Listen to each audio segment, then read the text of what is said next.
চেহারা আরেকজনের সাথে কোনোদিন মিলবে না, হুবাহুব কোনোদিন কারো চেহারা কারোর সাথে মিলবে না। আমি আল্লাহ ডিজাইন করে বানিয়েছি, আমি আল্লাহ নিজের হাতে বানিয়েছি। ও মানুষেরা, তোমরা এত বাহাদুরি করো, ইঞ্জিনিয়ার তোমরা বিল্ডিং বানাও, অট্টালিকা বানাও, কিন্তু তোমাদের হাতের ফিঙ্গারের একটা ছাপ আমি আল্লাহ তৈয়ার করে দিয়েছি। আমার আপনার সবার বুড়ো আঙ্গুলের এই টিপসই আছে না নাই? সবাই দেখেন আছে না নাই? কুমিল্লার মানুষের সাথে জামালপুরের মানুষের টিপসই মিলেনি, কথা কম মিলেনি। আরে কুমিল্লার জামালপুর তো দূরের কথা, বাপারটার সাথে পোলারটাই তো মিলে না।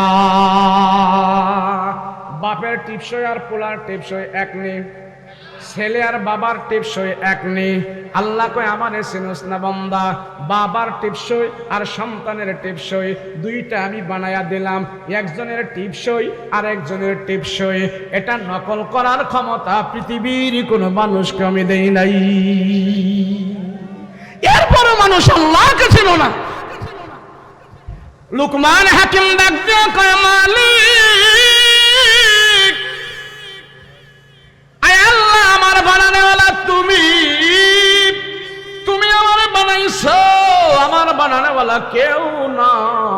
আমারে কালো করে তুমি বানাইছো। দুনিয়ার সমাজের মানুষ কোনো আমারে দাম দেয় না, দুনিয়ার মানুষের আমারে কোনো দাম দেয় না, দুনিয়ার কোনো মানুষের কাছে আমার দাম নাই। আমি একবারে কুচকুচা কালা।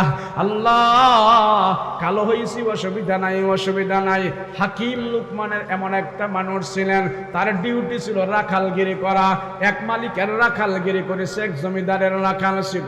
সকালবেলা ছাগল বকরিগুলো নিয়ে ঘর থেকে বেরো হইতো, পাহাড়ের পাদদেশে ছাগল বকরিগুলো ঘুরে ঘুরে ঘাস পানি খাওয়াইতেন। সন্ধ্যার সময় আবার জমিদারের কাছে এসে গনে গনে ছাগল বকরিগুলো জমা দিতেন। এটা ছিল তার ডিউটি। ছাগল বকরিগুলো নিয়ে পাহাড়ের পাদদেশে বের হইয়া এবার ছাগল বকরিগুলো ছেড়ে দিয়া লোকমান হাকিম টিলার উপরে বসে বসে চিন্তা করে, আল্লাহ, আসমান সুন্দর, জমিন সুন্দর, চাঁদ সুন্দর, ঝর্ণা সুন্দর, পাহাড় সুন্দর, আসমান পর্বত যা আছে সব কিছু সুন্দর। এই সৃষ্টি আল্লাহ তুমি করেছো কত সুন্দর। এই সৃষ্টি দেখে বোঝা যায় আল্লাহ তুমি নিজে না জানে কত সুন্দর। আল্লাহ তোমার পর্বত রাজি সব যদি এত সুন্দর হয়, তাহলে অবশ্যই আল্লাহ তুমি নিজে না জানে কত সুন্দর। কথা বলেন ঠিক কিনা? লুকমান হাকিম বলে, মালিক, তোমার সৃষ্টি এত সুন্দর, তুমি নিজে না জানি কত সুন্দর। আল্লাহ সেই সুন্দর কুদরতি হাত দিয়ে আমার মতন বেডঙ্গা বেসাইজের লুকমানের বানাইছো, তাতে আমার কোনো অসুবিধা নাই। আল্লাহ, মৃত্যুর পরে আমি জান্নাতে যেতে চাই, কেননা জান্নাতে যাবার পরে তুমি এত বেডঙ্গা রাখবা না, জান্নাতে যাবার পরে তুমি আমার সুন্দর বানাইবা। জান্নাতের ভিতরে যখন দিবা আমি এমন কালো থাকবা না, দুনিয়াতে আমি কিছু পাইবা না পাই, আল্লাহ তোমার তৈরি জান্নাতের ভিতরে যেতে চাই। আল্লাহ, মৃত্যুর পরে তোমার জান্নাতের মেহমান আমি হতে চাই। এখন এই রাখালের মনে জজবা উঠে গেছে, আল্লাহ, দুনিয়ার তো কেউ আমার দাম দেয় না, দুনিয়ার তো আমার কোনো সম্মান নাই, কিন্তু মৃত্যুর পরে আমি তোমার জান্নাতে যেতে চাই। দুনিয়াতে সম্মান আমার দেখ বা কেউ না দেখ, কোনো অসুবিধা নাই, না দেখ, দুনিয়াতে আমার সম্মান দরকারও নাই। লোকমান হাকিম এবারে চিন্তা করতেছে, আল্লাহ, জান্নাত যে চাইতেছি, জান্নাত তো তোমার, মালিক তো তুমি, আমি তো হম জান্নাতের মেহমান। তো জান্নাত হলো তোমার বাড়ি, তুমি যদি আমার পারমিশন না দাও তাহলে তো আমি জান্নাতে ঢুকতে পারবো না। এখন লোকমান হাকিম চিন্তা করতেছে, হায় রে, কারো ঘরে যদি কেউ প্রবেশ করে তাহলে তো ওই ঘরওয়ালার অনুমতি ছাড়া তো ঘরে যাওয়া যায় না। কথা বলেন ঠিক কিনা? আমার ঘরে কি আপনি যেতে পারবেন? আপনার ঘরে কি আমি যেতে পারবো? যদি আপনার সাথে থাকেন, আপনি রাজি থাকেন, আপনার অনুমতি থাকে, তাহলে যাইতে কোনো বাধা নাই। কথা বলেন ঠিক কিনা? তাহলে জান্নাত কার ঘর? কথা কোন কার ঘর? এখন লোকমান হাকিম বলতেছে, আল্লাহ, জান্নাত তো তোমার ঘর, তাহলে তোমার ঘরে তো তোমার অনুমতি ছাড়া যাওয়া যাবে না। আল্লাহ, আমি কি কাজ করলে জান্নাতে যেতে পারবো। লোকমান হাকিম এবার কল্পনা শুরু হয়ে গেল, আল্লাহ তোমার জান্নাতে আমি যেতে চাই। এখন পাহাড়ের টিলার উপরে বসে বসে চিন্তা করতেছে, পাহাড়ের টিলার উপরে বসে বসে চিন্তা করতেছে, হায় রে জান্নাতে তো যাইতে মনেই চায়, কিন্তু কেমনে যাব? জান্নাতের কাজ তো করতে হবে। এই বাচ্চারাই চুপ, কোনো কথা কইবে না। এই আমার কথা বুঝতেছেন? বুঝছেন? জান্নাতে যদি যেতে হয়, আল্লাহ তোমার রাজি করা ছাড়া তো জান্নাতে যাওয়া যাবে না। এবার লোকমান হাকিম একজন রাখাল মানুষ, ছাগল বকরি চড়ায়, সমাজে এমন কোন দাম তার নাই। এখন সে গবেষণায় বসে গেল, কোন কাজ করলে আল্লাহ আমাকে অবশ্যই জান্নাত দিবে। এখন উঁচা একটা টিলার উপরে বৈশা লোকমান হাকিম এবার চিন্তা করতেছে, কি কাজ করা যায় জান্নাতে যাওয়ার জন্য, কি কাজ করা যায়। তো বসে বসে চিন্তা করতেছে, মানুষ তো সর্বপ্রথম আল্লাহকে খুশি করতে হয়, আর আল্লাহরে খুশি না করলে আল্লাহ জান্নাত দিবে না। আর আল্লাহ বেরাজি হয়, অখুশি হয় কি কাজ করলে? তো লোকমান হাকিম গবেষণা করে বের করছে যে মানুষ যখন আল্লাহ নাফরমানি করে তখন আল্লাহ তার প্রতি সবচেয়ে বেশি নারাজ হয়। আর মানুষ সর্বপ্রথম আল্লাহ নাফরমানি করে তিনটা জিনিসের দ্বারা। কয়টা জিনিসের দ্বারা? সবাই বলেন কয়টা? তিনটা জিনিসের দ্বারা মানুষ সবচেয়ে বেশি নাফরমানি করে। মনে রাখবেন কয়টা জিনিস? জোরে বলেন কয়টা? এক নম্বরে চোখ। কি দিয়ে নাফরমানি করে মানুষ? চোখ। এক নম্বরে হলো চোখ, দুই নম্বরে হলো মুখ, তিন নম্বরে হলো লজ্জা স্থান। এখন আপনি খেয়াল করে দেখেন এই তিনটা জিনিস আপনি কতটুকু পবিত্র রেখেছেন, আর এই তিনটা জিনিস দ্বারা আল্লাহর নাফরমানি আপনি কতবার করেছেন। সর্বপ্রথম মানুষ চোখ দিয়া নাফরমানি করে। কি দিয়া? জোরে বলেন। দুই নম্বরে কি? সবাই কয় না। দুই নম্বরে কি? তিন নম্বরে কি? লজ্জা স্থান। এই তিনটা জিনিস দ্বারা এই পৃথিবীতে আল্লাহর নাফরমানি সবচেয়ে বেশি হয়। সেজন্য রাসূল পাক সাল্লাল্লাহু আলাইহি ওয়াসাল্লাম বলেন, আমার কোন উম্মত যদি এই তিনটা জিনিস পবিত্র রাখে তো আমি রাসূল তারে জান্নাতে নেওয়ার জন্য গ্যারান্টি দিয়ে দিলাম। কয়টা জিনিস? লোকমান হাকিম এবার চিন্তা করতেছে, আল্লাহ মানুষ তো তিনটা জিনিস দ্বারা সবচেয়ে বেশি নাফরমানি করে, তা হইল চোখ, মুখ, লজ্জা স্থান। আল্লাহ আমি একজন রাখাল হইয়া সমাজের দুর্বল মানুষ হয়ে আমার কোনো দাম নাই, কিন্তু তোমার সাথে আমি ওয়াদা দিতেছি আল্লাহ এই তিনটা জিনিস আমি তোমার নাফরমানি থেকে হেফাজত করব। আরেকটু জোরে বলেন সুবহানাল্লাহ। একজন রাখাল হইয়া বলতেছে এই তিনটা জিনিস দ্বারা আমি কোনো গুনাহ করব? এই তিন জিনিসের দ্বারা গুনাহ হইতেছে না আমাদের? হইতাছে। একটু পরেই তো মাহফিলে তুইটা যায় চোখ দিয়ে খেলা দেখবেন। কথা কয় না? তুই দেখতেন না? হ্যাঁ দেখবো, দেখমু। হাই হাই, আরে শোনেন শোনেন শোনেন, এত মজা এত আনন্দ বেশি দিনের নয়। যত আনন্দ অত সাজাও আছে, যত মজা অত সাজাও আছে। কথা কোন ঠিক কিনা?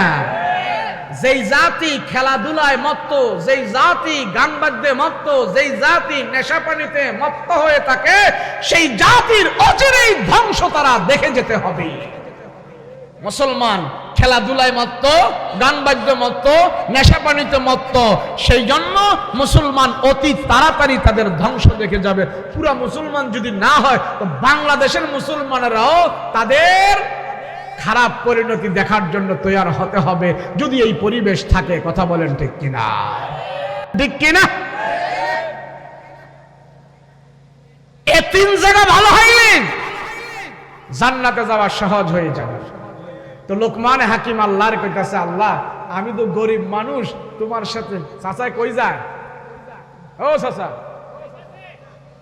না খেলার টাইম হয়েছে?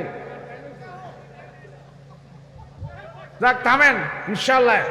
এই আমি বেশি সময় নষ্ট করব না, আপনাদের থেকে তাড়াহুড়া আমার বেশি। আমার এই ওয়াজ 3 ঘন্টাও চলে, সামনে আরো মজার কথা আছে। শোনেন, আমরা কুমিল্লার মানুষ, আপনারা জামালপুরের মানুষ। পার্থক্য আছে? কোনো পার্থক্য নাই। সবাই আমরা মুসলমান, কথা বলেন ঠিক কিনা? সবাই আমরা এক আল্লাহ মানি, কথা বলেন ঠিক কিনা? বাংলা ভাষা আমরা সবাই কয়, না বুঝার কোনো কারণ নাই, কথা বলেন ঠিক কিনা? লোকমান হাকিম এবার কইল, আল্লাহ আমি 3 জিনিস দ্বারা গুনাহ করতাম না। একটা টিলার উপরে বৈশা এবার কইতেছে, আল্লাহ আমি চোখ দিয়া গুনাহ করব না, জবান দিয়া করব না, লজ্জা স্থান দিয়া করব না, তোমার সাথে ওয়াদা দিতেছি। নিজে নিজে বৈশা ওয়াজ করা আরম্ভ করছে। শ্রোতা নাই, মাইক নাই, চেয়ার নাই, কিচ্ছু নাই, নিজে নিজে বসে বসে ওয়াজ করতেছে। একজন রাখাল নিজের ওয়াজ করলো 3টা। 1 নম্বরে, আল্লাহ চোখ দা গুনাহ করব না, জবান দা করব না, লজ্জা স্থান দা করব না। 3টা ওয়াজ করলো নিজের। এই রাখালের 11টা সন্তান ছিল। কয়টা? জোরে কান। 11টা সন্তানকে বাড়িতে যাইয়া বসাইয়া লোকমান হাকিম 11টা সন্তানকে কয়, ও সন্তানেরা শোনো, আমি বাবা যদিও রাখাল, কিন্তু তোমরা আমার সন্তান। আমার বাবার পক্ষ থেকে তোমাদেরকে একটা নসিহত করতেছে, শোনো। আমি বাবা তোমাদেরকে কয়েকটা ওয়াজ করব, ভালো করে শুনবা। 1 নম্বরের নসিহত হইল, জীবনে কোনোদিন তোমরা নামাজ ছাড়বা না। 2 নম্বরের নসিহত হইল, জীবনে কোনোদিন তোমরা আল্লাহর সাথে শরীক করবা না। 3 নম্বরের নসিহত হইল, জীবনে কোনোদিন তোমরা পিতা মাতার সাথে বেয়াদবি করবা না। লোকমান হাকিম নিজে ওয়াজ করলো 3টা। সন্তানদেরকে ওয়াজ করাইলেন 3টা। সন্তানদেরকে 3টা ওয়াজ করাইলেন, জীবনে নামাজ ছাড়িস না, যদিও আমি রাখাল, কিন্তু তোরা আমার সন্তান, আমি তোদের পিতা। নামাজ ছাড়বি না, 1 নম্বর আমার বাবার পক্ষ থেকে আদেশ। 2 নম্বরের আদেশ হলো আল্লাহর সাথে শিরক করবে না। 3 নম্বরের আদেশ হলো পিতা মাতার সাথে বেয়াদবি করবে না। হাকিম লোকমান নিজের ওয়াজ করলেন 3টা, সন্তানদেরকে ওয়াজ করালেন 3টা। এই হলো 6টা। এই 6টা আমল যখন সংসারের ভিতরে চললো, রাখালের ছেলেরাও আমল করে, রাখাল নিজেও আমল করে। হাকিম লোকমান হাকিম তখন হয় নাই, তখন রাখাল।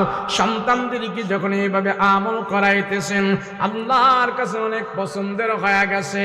আহকামুল হাকিমিন আল্লাহ ডাক দিয়ে কয়, লোকমান, তোমার সন্তানদেরকে ভালো আদেশ দেওয়ার পর, তুমি নিজে ভালো আমল করার পর, তোমার ফ্যামিলিটা আমার কাছে অনেক দামি হয়ে গেছে। আমি লোকমান তোমার দুনিয়াতেও দামি বানাইতে চাই, আখিরাতেও তোমার আমি দামি বানাবো। তুমি নিজে নিজে ওয়াজ কইরা নিজে নিজে শুদ্ধ হইতেছো, তোমার সন্তানদেরকে তুমি শুদ্ধ করতেছো। আল্লাহ ডাক দিয়া কে, রাখাল লোকমান, আমি আল্লাহ তোরে রাখাল থেকে টান দিয়া তোরে আমার নবুয়তি দান করে দিতে চাই। তোরে আর আমি রাখাল লাগবো না। লোকমান রে, তোর গুণের কারণে আমি আল্লাহ তোরে ভালোবাসলাম। হে লোকমান শোনো, আমি আল্লাহ তোমারে অনেক ভালোবাসি, আমি আল্লাহ তোমারে অনেক মহব্বত করি, আমি আল্লাহ তোমারে অনেক পছন্দ করি। লোকমান জানো, আমি আল্লাহ তোমার পথে খুশি হয়ে গেলাম। এই মুহূর্তে আমি আল্লাহ সিদ্ধান্ত নিয়েছে, তোমার মতন লোকমানকে আমি আল্লাহ দামি বানাইতে চাই। আমি দুনিয়াতে কোনো কালো মানুষকে নবী বানাই নাই। আমি দুনিয়াতে কোনো বংশমর্যাদা নিচু পদের কোনো মানুষকে নবী বানাই নাই। আরে কথা কই নাই, রাখেন না। লোকমান হাকিমকে আল্লাহ ডাক দিয়ে বলেন, কোন কালো মানুষে আমি আল্লাহ নবী বানাই নাই। নিচুমতের কোন মানুষকে আমি আল্লাহ নবী বানাই নাই। এ লোকমান, তোমার জন্য আমি আল্লাহ এমন খুশি হয়ে গেছে, তুমি নিজে নিজে ওয়াজ করেছো, গুনাহ মুক্ত জীবন যাপন করতেছো। তোমার আমলের কারণে, তোমার সন্তানদেরকে সৎ উপদেশ দেওয়ার কারণে আমি আল্লাহ তোমাকে অনেক পছন্দ করলাম। এমন পছন্দ দুনিয়া আখিরাতে তোমার আমি দামি বানাইতে চাই। হে লোকমান, আমি আল্লাহ দুনিয়াতে যত নবী বানাইছি সব নবীদের চেহারা আমি আল্লাহ সুন্দর বানাইছি। সব নবীর বংশমর্যাদা অনেক দামি ছিল, সব নবীদের দেহ গঠন অনেক সুন্দর ছিল, কিন্তু তোমার মতন বেডঙ্গা বেসাইদের কেউ ছিল না। লোকমান রে, তার আমলের কারণে, তার গুণের কারণে আমি আল্লাহ এই মুহূর্তে সিদ্ধান্ত নিয়েছি, তোর মতো একটা কাউয়ার মতন কালা একটা মানুষকে আমি আল্লাহ নবুয়তি দান করে দিতে চাই, তার নবী বানাইতে চাই। লোকমান হাকিমের সাথে সাথে আল্লাহকে বলে, মালিক, এই জমিনে যদি কোনো কালো মানুষের তুমি নবী না বানাও, আল্লাহ আমার নবী বানানোর কোনো দরকার নাই নাই নাই, আমার নবী বানায়া নবুয়তির দরজায় ব্যাস যদি করার দরকার নাই। আল্লাহ আমার মতো বেডঙ্গা বেসাইজের মানুষকে নবী বানানোর কোনো দরকার নাই, আমি নবুয়তি নিতে চাই না, নবুয়তি আমার দরকার নাই। আল্লাহ ডাক দেয়া কয়, নবুয়তি যদি না নেস আরেকটা জিনিস তুই নিতে পারো। শ্রী লোকমান বলে, সেটা কি? বলে, সেটা হলো আমার গায়বী খাজানা থেকে তুই এলেম লো, এলেম। আল্লাহ গো, এলেম দিয়া লাভ হবে কি? আমি এলেম দিয়া কি করবো? আল্লাহ ডাক দেয়া কয়, লোকমান রে, আমার আসমানি এলেম দিয়া তোমার দুইটা লাভ হবে।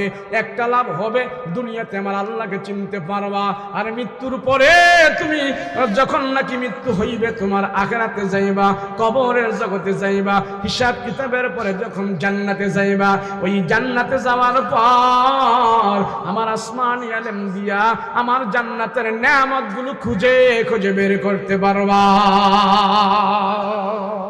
নে আসমানি ইলম লো। লোকমান হাকিম বলে, মালিক, যে আসমানি ইলম দিয়া তোমার চিনা যাইবে, আল্লাহ তোমার জান্নাতে যাওয়া যাইবে, ওই আসমানি ইলম আমারে দাও দাও। আমি 4টা তাফসীরের ভিতরে সূরা লোকমানের 4টা তাফসীর আমি দেখেছি, 4টা তাফসীরের ভিতরে একই কথা লিখেছেন। সব মুফাসসিরিনে কেরাম এক তাফসীর করেছে। 4 জন তাফসীরওয়ালা বলেছে আল্লাহ পাক লোকমান হাকিমকে এমন ইলম দিয়েছে, এমন ইলম দিয়েছে, 10,000 কিতাবের জ্ঞান আল্লাহ তার মাথার মধ্যে ঢুকায়া দিয়েছে। 10,000 কিতাবের জ্ঞান আল্লাহ তার মাথায় ঢুকায় বলে, লোকমান, এখন শুধু লোকমান নয়, তোর নামের আগে পরে আমি আল্লাহ হাকিম লাগাইয়া দিয়েছি। কেন? এ রাখালের দাম কেন বাড়লো? সে গুনাহ থেকে মুক্ত হয়েছে। কথা বলেন ঠিক কিনা? আজকাল মুসলমান জাতির পৃথিবীতে দাম নাই। কথা বলেন ঠিক কিনা? মানুষ কুত্তারে যেমন পিটায়, সারা দুনিয়াতে মুসলমান আজ কাফের মুশরিকের হাতে কুত্তার মতো পিটানি খাইতেছে। কথা কও ঠিক কিনা? পিটা খাওয়ার কারণ হইল, এই পিটা খাওয়ার কারণ হইল মুসলমান জাতি চোখ ভালো না, জবান ভালো না, লজ্জাস্থান ভালো না। কথা বলো ঠিক কিনা? রাসূল পাক সাল্লাল্লাহু আলাইহি ওয়াসাল্লাম বলেন, আমার কোন উম্মত সে যদি এই 3টা অঙ্গ প্রত্যঙ্গ ভালো করে পবিত্র রাখে, আমি রাসূল তার জন্য সুপারিশ করে তারে আমি জান্নাতের মেহমান বানিয়ে দেব। আর এই 3টা জিনিস দিয়ে সবচেয়ে বেশি আমরা গুনাহ করতেছি। কথা বলেন ঠিক কিনা? লোকমান হাকিম বলে, 3টা আদেশ সন্তানদেরকে দিয়েছে আর 3টা ওয়াজ নিজেরই করছে। মোট কয়টা ওয়াজ? জোরে বলেন কয়টা? 1 নাম্বার আদেশ দিয়েছে কি সন্তানদেরকে? কথা কন, 1 নাম্বার আদেশ কি দিছে? এখন আপনারা আদেশ দেননি। আহা হুজুর, ফুলা বান্ডে আদেশ দিব কি? নিজেই তো পড়ি না। কথা কন ঠিক না? ফুলা বান্ডে আদেশ দিব কি? নিজেই তো পড়ি না। নিজে যখন যে জিনিস না করবে, ফুলা বান্ডে কি সেটা বলা যাবে? কথা কয় না, বলা যাবে? আর আল্লাহ কয়, দেখ লোকমান হাকিম সে তার সন্তানদেরকে আদেশ দিয়েছে, আর এই কথাগুলো আমার আল্লাহর কাছে অনেক ভালো লেগেছে। আমি আল্লাহ লুকমানকে এত পছন্দ করেছি এই আদেশগুলো দেওয়ার কারণে, সন্তানদেরকে আমলের উপরে উঠার কারণে। 40 বছর ইমামতি করার পরে ইমাম সাহেব গেছে গা বুড়া হইয়া, দাঁত তাত লড়ে সরে, চামড়া টমড়া ঢিলা হয়ে গেছে গা, এবার উঠলে বইতারে না, রুকু দিলে সেজদা দিতারে না, একটা বার্ধক্যে হইলে যে অবস্থা হয়। তো ইমাম সাহেব বুড়া হয়ে গেছে, কষ্ট হইতেছে নামাজ পড়াইতে। এখন মুসল্লিরা চিন্তা করলো যে আমাদের ইমাম সাহেব তো অনেক সার্ভিস আমাদেরকে দিছে, তো ইমাম সাহেবের এই লাস্ট জীবনে আমরা আর এখানে কষ্ট দিতে চাই না, এলাকা মহল্লার থেকে কিছু চাল ডাল উঠাইয়া, কিছু অগ্রিম টাকা টোকা দিয়া ইমাম সাহেবরে আমরা এখানে রিটায়ার্ড পার্সনে পাঠাইয়া দিই। তো যেই কথা সেই কাজ, ইমাম সাহেবের প্রতি মায়া হয়েছে। এখন বর্তমানে দেখেন না, অনেক ইমাম সাহেবের হুন্ডা দেয়, সাইকেল দেয়। এখন কিন্তু মাশাআল্লাহ ইমামদেরকে মহব্বত করা শিখছে মানুষ, কথা কোন ঠিক কিনা? তো এখন এই মুসল্লিরা চিন্তা করতেছে ইমাম সাহেব হুজুর অনেক বুড়া মানুষ, আর কষ্ট দেওয়া যাবে না, চাল ডাল উড়াইয়া টাকা টোকা উড়াইয়া ইমাম সাহেবের রিটায়ার্ড পার্সনে পাঠাই দিছে। ইমাম সাহেব খুব খুশি। তো পুরান ইমাম সাহেব যখন চলে গেছে, মাঘ মায়া শীতের মধ্যে নতুন ইমাম সাহেব এসে জয়েন করছে। তো ইমাম সাহেব রাখছে নতুন ইমাম সাহেব। ইমাম সাহেব মাশাআল্লাহ দিলে নামাজ পড়াইতেছে, ফজর পড়ায়, জোহর পড়ায়, আসর পড়ায়। দেখতেছে কি ইমাম সাহেব, আল্লাহ এই একটা মহল্লার মধ্যে এতদিন আইলাম, এই মহল্লার মানুষগুলো এত ভালো রে খোদা, তারা ফজরের নামাজে যেই মুসল্লি, জোহরের নামাজে এই মুসল্লি, আসরের নামাজে একই মুসল্লি, মুসল্লির অভাব নাই কি নাই? মুসল্লির অভাব নাই। আচ্ছা, আপনাকে মসজিদে কি ফজরের নামাজে আর জোহরের নামাজে একই মুসল্লি? কথা কয় না দি। মাগরিবের নামাজে আর ফজরের নামাজে একই মুসল্লি? ইমাম সাহেব দেখতেছে মাগরিবের নামাজে যেই মুসল্লি, ফজরের নামাজে সেই মুসল্লি, জোহরের নামাজে একই মুসল্লি। ইমাম সাহেবকে আল্লাহ বেতন হারা দিলে দিব, না দিলে না দিব। এই আল মহল্লার মানুষগুলো সবগুলো নামাজ পড়ে, এদেরকে নামাজ পড়ায় আমার কলিজারা ঠান্ডা লাগে। আল্লাহ আমার এখানেই রাখো। ইমাম সাহেব নামাজ পড়ায় নামাজ পড়ায়। ইমাম সাহেব একদম লক্ষ্য করে দেখে, ব্যাপার কি, এরা তো নামাজ পড়ে ঠিক, কিন্তু মসজিদের টিও বলে দিয়ে এরা ওযু করে না। এখন ইমাম সাহেবের একটু সন্দেহ হয়েছে। তো আবার কয় না, এরা পাক্কা মুসল্লি, এরা মনে হয় বাড়ির থেকে গরম পানি দিয়ে ওযু টুজু কইরা আহে, সন্দেহ করা যাইব না। ইমাম সাহেব সন্দেহ করে না। আবার কিছুদিন পরে দেখেন না, এরা যে ওযু করে না, এদের চেহারায় বোঝা যায়, এরা যে ঘুমের থেকে উইটা উইটা চোখ মলতে মলতে আইসা পড়ছে, এটা তাদের চেহারায় দেখা যাইতেছে। ইমাম সাহেবের 100% শিওর হয়ে গেল যে না, আসলে এরা মসজিদেও ওযু করে না, বাড়িতেও ওযু করে না। এখন ইমাম সাহেব, আল্লাহ এগুলা যদি ওযু ছাড়া নামাজ পড়ে, তো সোয়াবের জায়গা তো খালি গুনাহ না হইব। এখন ইমাম সাহেব সাহস কইরা জিগাইতেছে, ব্যাপার কি? তো কারে জিগাইব? নতুন বেটা আইছে মসজিদে, জিগাইব কারে? যাক, মোতাল্লি সাহেব বুড়া মানুষ আছে মসজিদে, জায়গা জায়গা দিছে, ওনারই জিগাই। তো মোতাল্লি সাহেব ছিল বুড়া মানুষ, তো ইমাম সাহেব জিগাইছে, মোতাল্লি সাহেব আপনারা কি মসজিদের কলে একদিন ওযু করেন না? কি বাড়ির থেকে কি গরম পানি দিয়ে ওযু করে আহেন? বুড়া মানুষ তো যখন নাকি ওযুর কথা কইছে শীতের দিনে, ইমাম সাহেবরা এমন ধমক দিছে, আঙ্গো পুরান ইমাম সাহেব 40 বছর থেকে গেছে, শীতের দিনে আম করে একদিন ওযুর কথা কইছেন, আমি আইয়াই ওযু শুরু করছি। শীতের দিনে একদিন আম করে ওযুর কথা কয় নাই, আর আইয়া ওযু করা শুরু করছে। নতুন ইমাম সাহেব, আল্লাহ এটা কইলোটা কি? আয় হায় খোদা রে, ওযু ছাড়া যদি সেজদা দেয় তাহলে কবিরা গুনাহ, কবিরা গুনাহ। আয় হায়, নামাজের জায়গা তো সে জাহান্নামী কাম করে ফেলতেছে। আপনাকে পুরান ইমাম সাহেব কি কইছে আপনার করে ওযু লাগবো না? হ্যাঁ কইছে আমগরে। এখন নতুন ইমাম সাহেব দৌড়ে পুরান ইমাম সাহেবের বাড়িতে গেছে, যাক আসসালামু আলাইকুম। ইমাম সাহেব হুজুর বাড়িতে আছেন?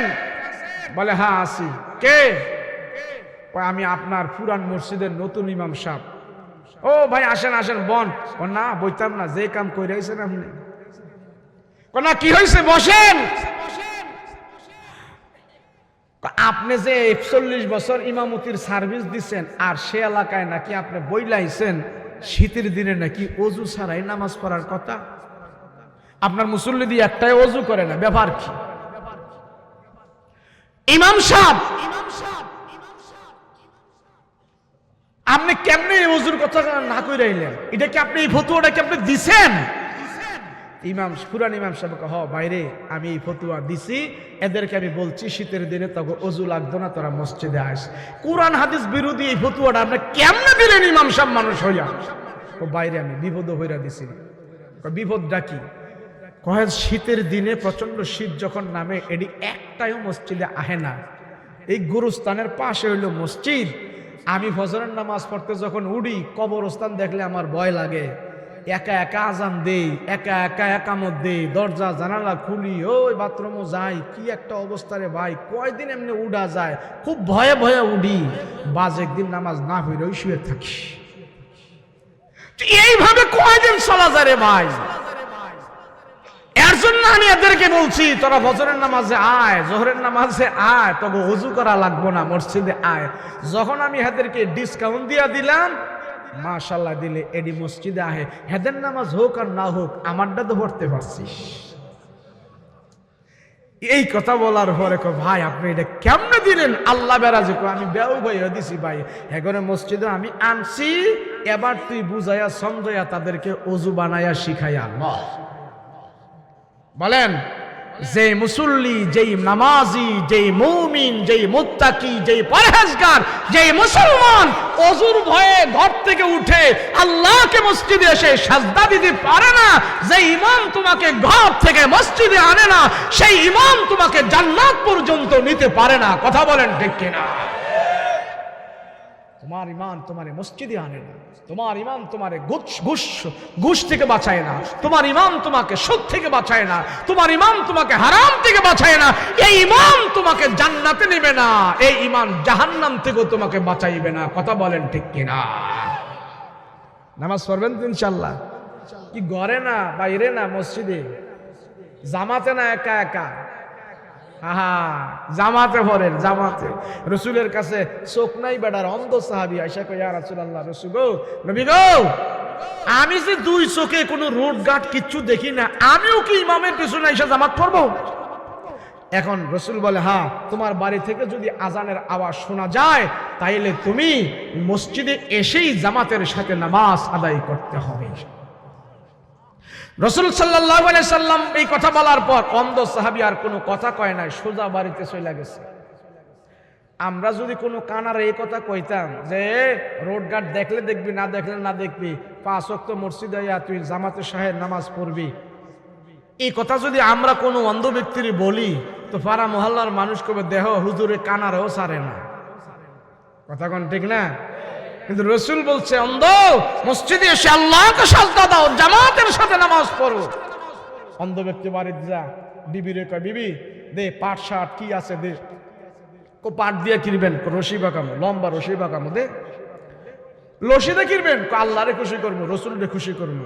বিশাল বড় জামাই বউ দুইজন মিলা রশি পাকাইছে, পাকাইয়া সেরা দরজার সাথে এক মাথা, আর মসজিদের দরজার সাথে এক মাথা, তার ঘরের দরজার সাথে এক মাথা টান টান করে বাইদা এই অন্ধ সাহাবী যখন আজান দেয়, আজানের আওয়াজ শুনে আর রশি ধরে ধরে মসজিদে আসতে থাকে।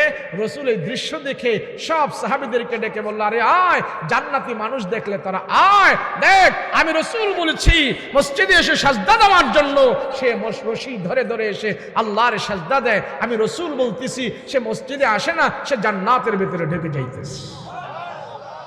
নামাজ, এইভাবে নামাজ। সেজন্য লোকমান হাকিম তার সন্তানদেরকে নামাজের আদেশ দিয়েছে। নামাজের আদেশ দিব তো ইনশাআল্লাহ। আরো 2টা আদেশ দিয়েছিল, আল্লাহর সাথে শিরিক করবা না, পিতামাতার সাথে বেয়াদবি করবা না। কথা বলেন ঠিক কিনা? আমরা করবো তো ইনশাআল্লাহ। সন্তানদেরকে আদেশ দিব তো ইনশাআল্লাহ।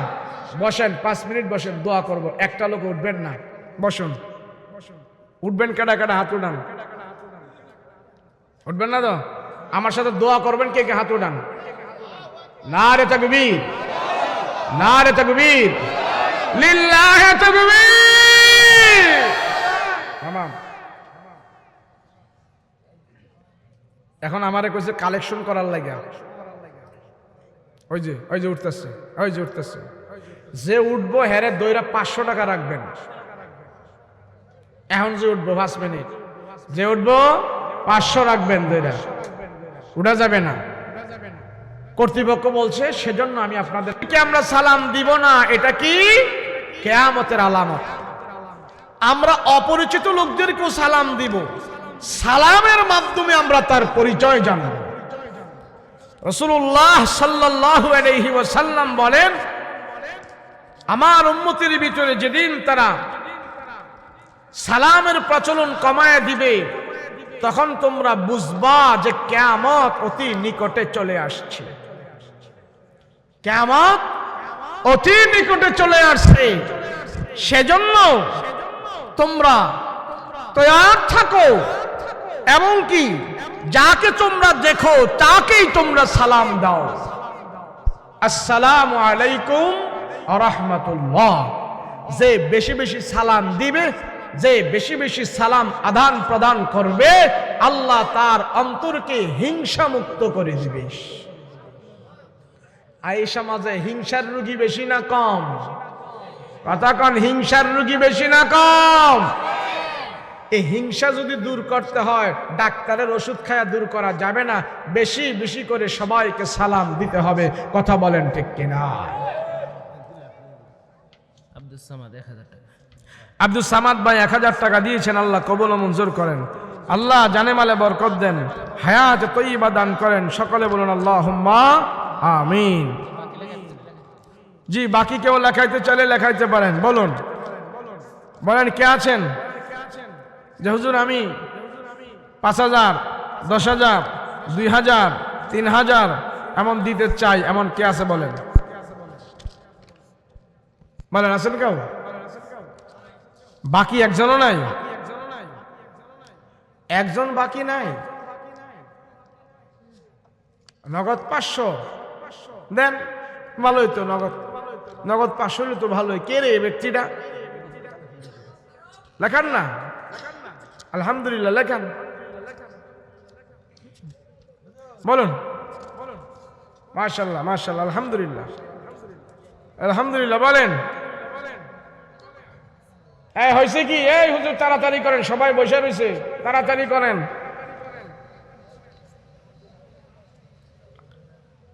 20 বার সালাম দিবেন। রাজি আছেন ইনশাআল্লাহ? আর সালাম দিবেন পাড়া মহল্লার সবাইকে দেওয়ার আগে কারে সালাম দিবেন আগে? কোন তো দেখি, এই সালাম কারে দিবেন আগে? কেডায় দিছেননি? সালাম দেননি? দিছেন? মাঝে মাঝে দেন, মাঝে মাঝে দিয়েন, অসুবিধা নাই, মাঝে মাঝে দিয়েন। আমিরুল ইসলাম বাকি 1000 টাকা। হাফেজ আমিরুল ইসলাম বাকি 1000 টাকা। আল্লাহ কবুল মঞ্জুর করেন, বলেন আমিন। আর শুনেন, যারা কোনোদিন বউরে সালাম দেন নাই, আজকে রাত্রে বাড়ির যাইতে যেতে কমপক্ষে 1টা বাজবো, এই 1টা বাজে যায় কিন্তু সালাম দিয়েন না। এখন ঘরের দরজার মধ্যে দাঁড়ায় যদি রাতকে 1টা বাজে কোন আসসালামু আলাইকুম, বিবি সাহেব দরজা খোলেন, এই বেডিয়ে ডরে ফজর পর্যন্ত দরজা খুলতো না। খুলবো? আপনি সারা জীবন কোনোদিন সালাম দেন নাই, আজকে রাত্রে যদি 1টা বাজে সালাম দেন, তবে আমার জামাইরে ভূতে ধরছে। ও আজের আওয়ার টাইমে মনে হয় ভূতে ধরছে। ওই মহিলা খুলবে না। কেন? আপনি তো আগে দিয়া তারে অভ্যাস করার নাই। কথা কোন ঠিক কিনা? যেই নারী আর পুরুষ সালাম দিবে, নারী তার স্বামীকে সালাম দিবে, স্বামী তার স্ত্রীকে সালাম দিবে, আল্লাহ সেখানে রহমত ঢেলে দিবে। সুবহানাল্লাহ বলেন। অশান্তি দূর করে দিবে, আল্লাহ ফ্যামিলির ভিতরে বরকত দান করে দিবে। রাসূল পাক সাল্লাল্লাহু আলাইহি ওয়াসাল্লাম বলেন, যতবার রাসূল বলেন যতবার জিবরাইল আমিন আমার কাছে আগমন করেছে, ততবার জিবরাইল আমাকে একটা কথা বলেছেন, রাসূল আপনি মেসওয়াক করেন, আপনি মেসওয়াক করেন, মেসওয়াক করেন। রাসূল পাক সাল্লাল্লাহু আলাইহি সাল্লাম মেসওয়াক করাটা এত গুরুত্ব দিতেন। রাসূল বলে যারা মেসওয়াক করবে আল্লাহ তাদেরকে 70টা ফায়দা দিবে। শেষ ফায়দাটা, শেষ গুণটা হইল মরার সময় সে কালেমা পড়তে পড়তে দুনিয়া থেকে বিদায় হয়ে যাবে। অথচ একজন লোক আমরা মেসওয়াক করি না, কথা কোন ঠিক না? করি না। ব্রাশ করি, কালিদা মাজি, সাইদা মাঝে, বালুদা মাঝে, ফোরা কভার লাইভ, মেসওয়াক করে না। অথচ রাসূল বলেন, দেখবেন আরব দেশে যারা গেছেন তারা দেখবেন আরবিরা এইখানে পকেটের মধ্যে মেসওয়াক নিয়ে রাখে। নামাজে দাঁড়াইছে, দুইটা ঘষা দিয়া আবার মেসওয়াকটা পকেটে নিয়ে এরপরে আবার তারা নামাজ পড়তেছে। এদেরটাও ঠিক। আমরা ওযুর আগে মেসওয়াক করি, আর এরা নামাজে দাঁড়ায় মেসওয়াক করে, নিয়ত বাঁধার আগে মেসওয়াক করে, যে কোনো সময় মেসওয়াক করে। এদেরটাও ঠিক। মেসওয়াক করাটা অনেক বড় আমল। নবীজির ইন্তেকালের সময় আম্মা জান আয়েশা রাদিয়াল্লাহু আনহার উরুর উপরে আমার নবীজির সের মোবারক, এমন সময় আবু বকর রাদিয়াল্লাহু আনহু হাজির হইলেন। তা আবু বকর যখন আসছে, আল্লাহ রাসূল চোখগুলো মেলায় খুলতে পারে না, একটু একটু করে দেখছেন। আম্মা জান আয়েশা বলেন, ইয়া রাসূলুল্লাহ, আমার আব্বা আসছে, আবু বকর আসছে। রাসূল এইভাবে যখন একটু চোখ মেলে তাকাইলেন তো দেখলেন আবু বকরের পকেটের ভিতরে মেসওয়াক। তো রাসূল হাত দিয়ে ইশারা করতেছে, হাজা মিসওয়াক, হাজা মিসওয়াক, হাজা মিসওয়াক।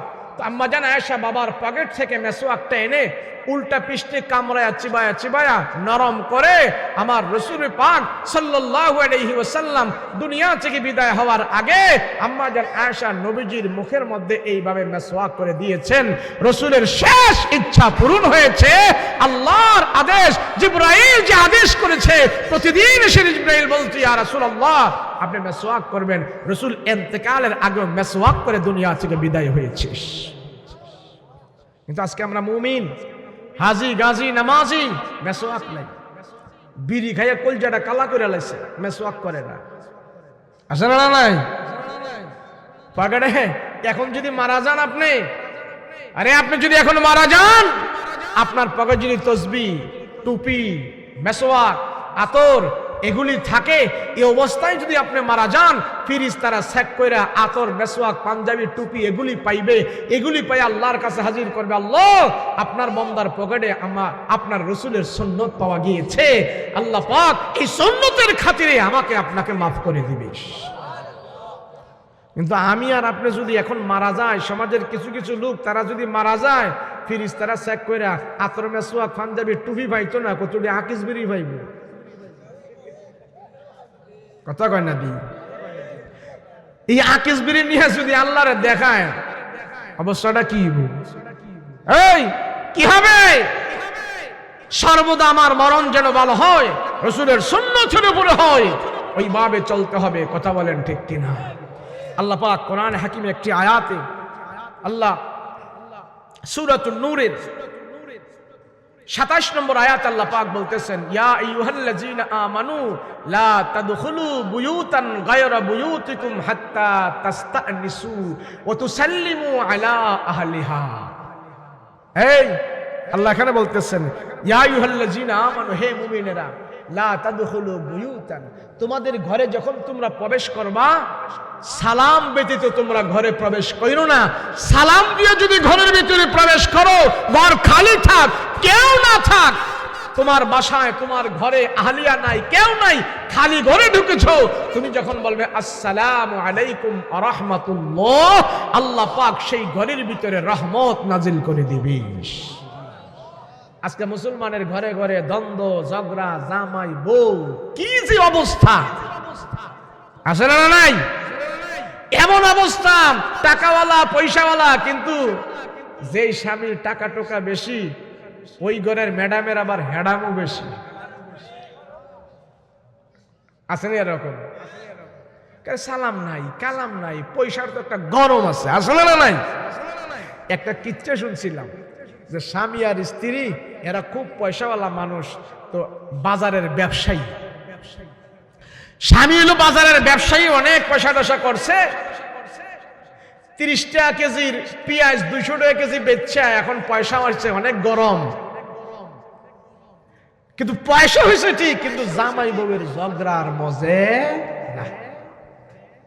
এই বেটার কোনো দুঃখ নাই, শুধু একটাই দুঃখ, বউ আমার কথা শোনে না। কি কথা শোনে না? কথা কয় না দি শেষ। ওয়াজ করতাম না, এটা মহিলাকে ওয়াজ করে এই 5 মিনিটের ভিত্তি শেষ। জামাই অনেক পয়সাওয়ালা, এখন ম্যাডামেরও অনেক হ্যাডাম, আমার জামাইয়ের পয়সা বেশি, তো আমার কি দাম কম নেই? এ দাম কম নেই মনে করতে করতে দুইজনের ভিতরে একটা গরমিল হয়ে গেছে। কোনো কিছুর অভাব নাই, শুধু একটারই অভাব, জামাই বউয়ের কথা শোনে না, বউ জামাইয়ের কথা শোনে না। বেড়ায় যদি বউরে কয় বইতো, বেডি খালি দাঁড়ায়া থাকে, যদি কয় হইতো তাহলে বইয়া থাকে। এই যে একটা অস্থির অবস্থা, এই লোক বউরে কোন রকম তার কন্ট্রোলে আনতে পারতেছে না।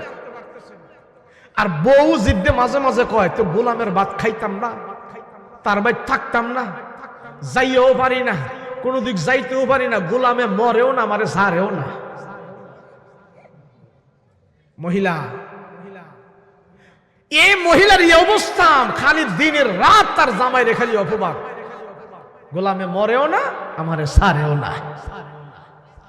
আর এই বেটার যে টাকা পয়সা হেডামওয়ালা, আমাদের সমাজে কিছু টাকাওয়ালা আছে না, সুদ ঘুষ এমনে এমনে খাইয়া কিছু পয়সা হইছে, এখন টুপিওয়ালা হুজুর করে দেখলে আর বেশি জুত লাগে না। কথা কয় না দি মসজিদও আহে না, কোরআন কিতাব ভাল লাগে না, আরে হুজুরা কত কিছু কইছে, যা আমগো ব্যস্ততা আছে, এত ওয়াজ টাজ হোনার টাইম নাই। কিছু কিছু মানুষ টাকার বারে, ক্ষমতার লোভে, অহংকারী, ওয়াজ নসিহত শোনে না, হুজুরদের কথা কানে নেয় না, আঙ্গুল দিয়া রাখে। ওয়াজ টজ যদি শুনি তাহলে তো মসজিদে যাওয়ানগা লাগতে পারে। এখন এই লোকটাও হুজুরদের কথা শোনে না। কোন সমস্যা আছে? না না না, হ্যাঁ সমস্যা আছে।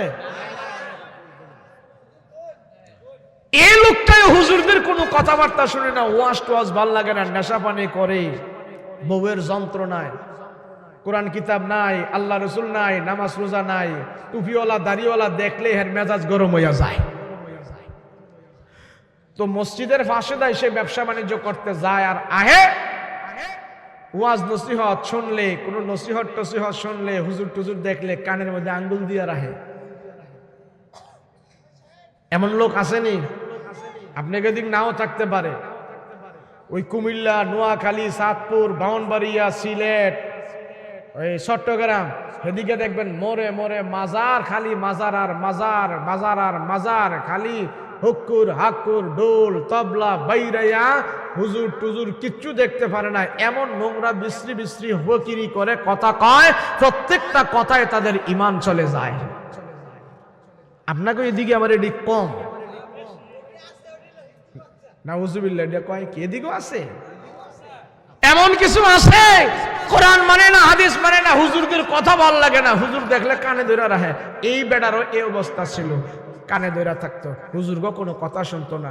আল্লাহর কি হুকুম, মসজিদের সামনে দিয়ে একদিন যায়, আর আয়ে যাওয়ার পরে মসজিদের সামনে আইসাই দেখতেছে কিছু হুজুর মসজিদের ভিতরে বয়ান করতেছে।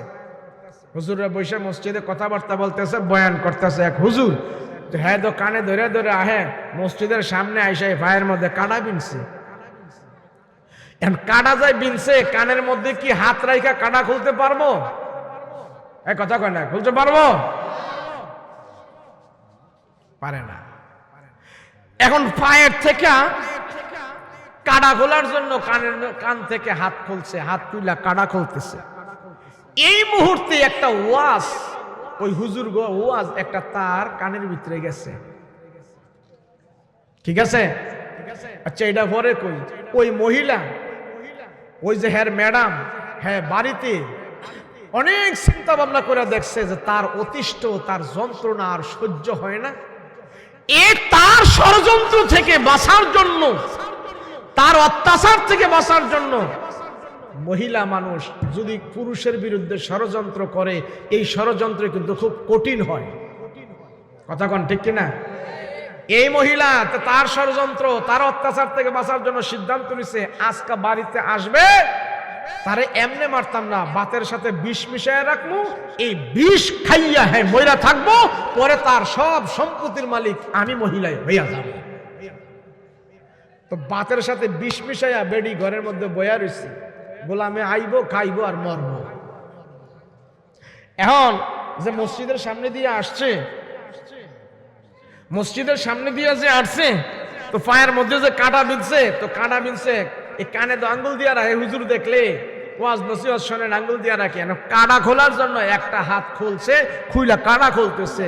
এই মুহূর্তে হুজুরের ওয়াজ তার কানে গেছে, হুজুরে ওয়াজ করতেছে, যাদের ঘরের স্বামী ভালো, স্ত্রী ভালো না, স্ত্রী ভালো স্বামী ভালো না, শুধু জ্ঞান জামার ঝগড়া লাইগা থাকে, এরা যদি মাঝে মাঝে স্বামী আর স্ত্রী একজনে অপরজনকে আদর করে খাওয়ায়া দেয়, স্বামী যদি স্ত্রীর খাওয়ায়া দেয়, স্ত্রী যদি স্বামীর খাওয়ায়া দেয়, লোকমা যদি মুখে উঠায়া দেয়, ওই ঘরের ভিতরে স্বামী আর স্ত্রীর ভিতরে কোনো গন্ডগোল থাকে না। কাটা যায় খুলতেছে পায়েতে, আর এই ওয়াজ হের কানের মধ্যে গেছে। কিরে হুজুরে এটা কি কইলো? স্বামী যদি স্ত্রীরে খাওয়ায় দেয়, স্ত্রী যদি স্বামীরে খাওয়ায়া দেয়, এই ঘরে নাকি আর গন্ডগোল থাকে না। এটা তো আমার দরকার, এতদিন হুজুর ওয়াজ শুনি নাই, আজকে এই ওয়াজ শুই না আমল কইরা দেখমু কেমন।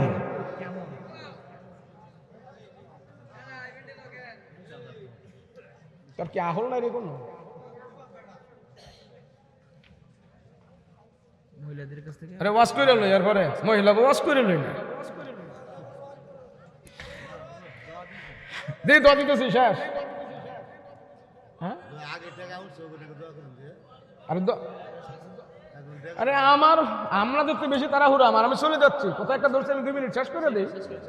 আহারে আল্লাহু আকবার।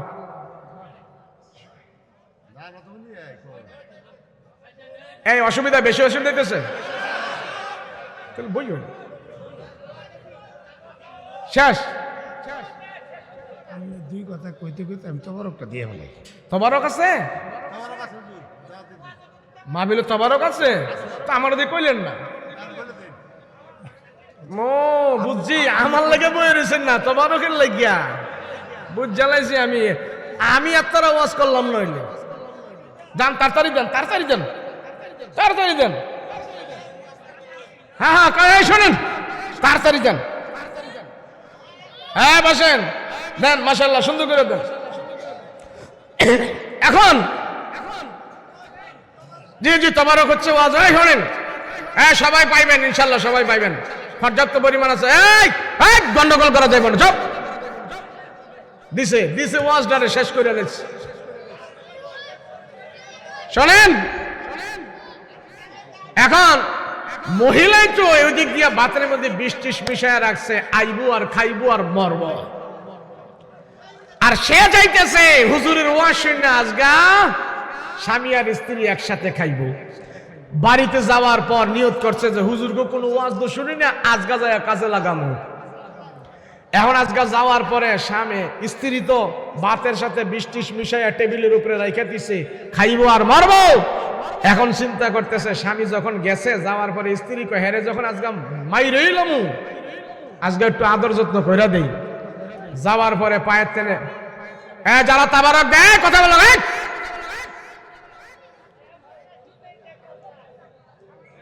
কোন কথা হবে না, তাবারক দেন। এখন স্ত্রীর কথারে তো মাইরেই ফেলবো, যে আজকে একটু আদর যত্ন কইরা দেই। যাওয়ার পরে পায়ের তেনে জুতা খুলতেছে, এই নেন পানি রাখা আছে, একটু হাত পাও ধোন, গোসল করেন, ফ্রেশ হন। স্বামী মনে করতেছে ব্যাপার কি, হুজুরের দোয়া কি কামে লেগ গেছে কেন নাকি? এতদিন যেমন ছিলাম আজকাদি কেমন ছিল। এখন সব ফ্রেশ ট্রেশ হয়ে আসার পরে স্বামী কয় এই যে আপনার জন্য খানা রাখা আছে, আপনি খেয়ে ফেলেন। স্ত্রী কয় এই যে খানা খেয়ে ফেলেন, আপনার জন্য খানা সুন্দর মতো রেখে দিয়েছি, খেয়ে ফেলেন। স্বামী কয় স্ত্রী শোন, তোর বহুত জ্বালা যন্ত্রণা করেছি, আজকে আমি নিয়ত করছি তুই আর আমি একসাথে খানা খামু, আমি একা খামু না। বউ কয় আরে গোলামে কয় কি, আজগাই ষড়যন্ত্র যেটা করলাম এদি আমারে খাওয়াইতে চায়, খাইলে তো আমি আগে মরুম।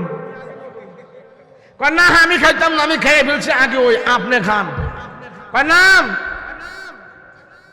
আমি খামো না, তোমারে নিয়ে খামো। কারে না আমি খেয়ে ফেলছি। বিবি শোন, এতদিন তোরে অনেক কিছু কইছি না কইছি, আজগা তোরে মুখে আমি খানা দিতে চাই, তুই খা। স্ত্রীকে আল্লাহ কয় কি, হের আগে তো আমি মরবো। আরে আমি খাইতাম না, আপনি খান। তুই যা কোসার না কোস, তরে ছাড়া আমি খাইতাম না। এরপরে স্ত্রী কয় আচ্ছা আমারে খাওয়ার আপনার, এই যে আমারে খাওয়াইবেন আপনি, কারণটা কি কোন তো দেখি। কোনদিন এমন কর নাই? হুজুরে ওয়াজ করছে রসুলের নাকি সুন্নত, স্বামী আর স্ত্রী একজনে অপরজনকে খাওয়াই দিলে এগুলোর ভিতরে নাকি কোনো গরমিল থাকে না, মহব্বত বাড়ে।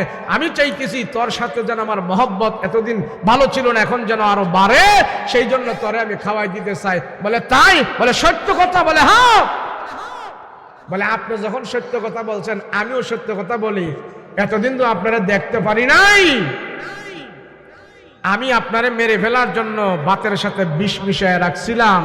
রসুলের একটা সুন্নত আজকে আপনি আমি মানার কারণে জীবনে রক্ষা পেয়ে গেলাম। আপনি খাইলে আপনিও মরতেন, আমি খাইলে আমিও মরতাম। হুজুরের এক ওয়াজের বিনিময় আপনিও প্রাণে বেঁচে গেছেন, আমিও প্রাণে বেঁচে গেছি। আজকে থেকে ওয়াদা দিচ্ছি আমরা আর কোনদিন শরীয়তের বাইরে চলবো না। আল্লাহর রসুলের সুন্নত মেনে চলে আমরা জিন্দেগি যাপন করতে চাই। করবেন তো ইনশাআল্লাহ? আল্লাহ আমাদের কবুল করেন, বলেন আমিন। আস্তাগফিরুল্লাহাল্লাযী লা ইলাহা ইল্লা হুয়াল হাইয়ুল কাইয়্যুম ওয়া আতুবু ইলাইহি। রব্বানা যালামনা আনফুসানা ওয়া ইন লাম তাগফির লানা ওয়া তারহামনা লানাকুনান্না মিনাল খাসিরিন। রব্বিরহামহুমা কামা রব্বায়ানি সগীরা। রব্বিরহামহুমা কামা রব্বায়ানি সগীরা। রব্বুল আলামিন পরওয়ারদিগারে আলম, আয় আল্লাহ রাত্র অনেক হয়ে গেছে, তোমার বান্দাগুলো বাড়িতে যায় নাই, দুইটা হাত তোমার আদালতে উঠায় রাখছে। আল্লাহ মেহেরবানি করে তুমি আমাদেরকে মাফ করে দাও। আল্লাহ আলেম ওলামা নিয়ে হাত উঠাইলাম, মুরব্বী বাবাদেরকে নিয়ে হাত উঠাইলাম, পর্দার আড়ালের মা বোনদেরকে নিয়ে হাত উঠাইলাম। আয় আল্লাহ তুমি আমাদের সবাইকে মাফ করে দাও। আয় আল্লাহ রাত্র যত গভীর হয় দুনিয়ার সব মানুষেরা ঘুমায়া যায়, পশু পাখি পর্যন্ত ঘুমায়া গেছি, সাপ বিচ্ছুগুলো গর্তের ভিতরে চলে গেছি। আল্লাহ মানুষের দরজা জানালা বাসা বাড়ি গেট বন্ধ হয়ে গেছে, অফিস আদালত মন্ত্রণালয় বন্ধ হয়ে গেছে, কিন্তু তোমার রহমতের দরজা বন্ধ হয় নাই। আল্লাহ তোমার রহমতের দরজা খোলা আছে, আমাদের জিন্দেগির সব গুনাহ খাতা মাফ কইরা দাও। আল্লাহ তাআলা তাকায় দেখো, কার মা নাই, কার বাবা নাই, কার ভাই নাই, কার বোন নাই রে আল্লাহ। বাবা হারায়া মা হারায়া সন্তানের হাত উঠাইছি। আল্লাহ সন্তানের দোয়া তুমি খালি ফেরত দিও না। আল্লাহ এমন সন্তান এখানে আছে তার নিজের হাত দিয়া মা বাবার কবরের ভিতরে রাখছে, যে হাতগুলো মাহফিলে উঠাইলো এই হাত দিয়া তার বাবার লাশ কবরের ভিতরে রাখছে রে আল্লাহ। সন্তানেরা যে হাত উঠায় তোমার দরবারে দোয়া করে, এ হাত দিয়া বাবার জন্য কবর করছি, এ হাত দিয়া বাবারে কাপড়ের কাপড় পরায়া দিছে। আল্লাহ যে হাত দিয়া বাবার লাশটা কবরে নামাইছি, এ হাত আজকার মাহফিলে তোমার আদালতে উঠাইয়া বাবার জন্য দোয়া চায়, ক্ষমা চায়। আল্লাহ সন্তানের দোয়া তুমি কবুল করে নাও, মা বাবার কবরের ভিতরে তুমি আযাব দিও না গো আল্লাহ। মা বাবার কবরের ভিতরে তুমি কষ্ট দিও না। আল্লাহ মাহফিল যারা দিয়েছে, টাকা দিয়ে, শ্রম দিয়ে, বুদ্ধি দিয়ে, পরামর্শ দিয়ে, যে যেইভাবে এই জান্নাতের বাগানের সহযোগিতা করেছে আল্লাহ তুমি কবুল মঞ্জুর করে নাও।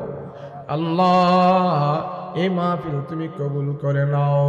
আল্লাহ অত্র এলাকার ভিতরে যত মুর্দারা কবরের ভিতরে শায়িত আছি প্রত্যেকের কবরের ভিতরে আল্লাহ মাহফিলের হাদিয়া পৌঁছায়া দাও আল্লাহ প্রতি বছর যেন তারা সুন্দরভাবে মাহফিল করতে পারে সেই ব্যবস্থা করে দাও আয় আল্লাহ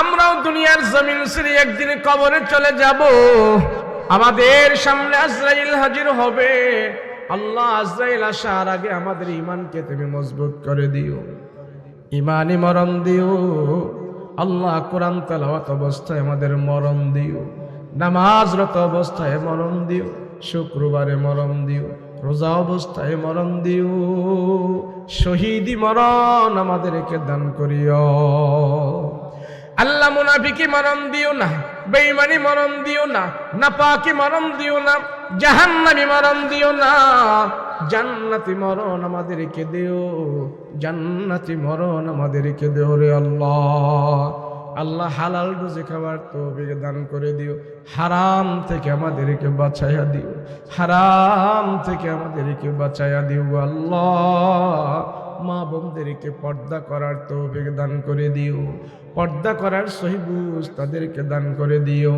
আয় আল্লাহ আমরা আখিরাতের চিন্তা নাই গুনার ভিতরে লিপ্ত আছি আল্লাহ আমরা যেন আখিরাত থেকে বঞ্চিত না হই কবরের আযাব থেকে আমাদেরকে মুক্ত করে দিও আল্লাহ রাস্তাঘাটের অ্যাক্সিডেন্ট দুর্যোগ বিমারি থেকে আমাদেরকে হেফাজত করে দিও আল্লাহ তাআলা নবীর রওজায় আমাদেরকে বারবার নিয়ে যাও প্রাণ ভরে নবীরে আমরা সালাম দিব সেই ব্যবস্থা করে দাও আল্লাহ নবীর রওজার পাশে দাঁড়াইয়া প্রাণ ভরে যেন পয়গম্বরকে সালাম দিতে পারে সেই ব্যবস্থা করে দাও আল্লাহ যদি না হয় ঘুমের ঘরে আমার নবীর নুরানি চেহারাটা স্বপ্নে যোগে দেখাইয়া দাও নবীর চেহারাটা স্বপ্নে দেখাইয়া জাহান্নামের আগুন হারাম করে দাও সাল্লাল্লাহু তাআলা আলাইহি ওয়া আলা আলিহি ওয়া সাহবিহি আজমাইন সুবহান রাব্বিকা রাব্বিল ইজ্জাতি আম্মা ইয়াসিফুন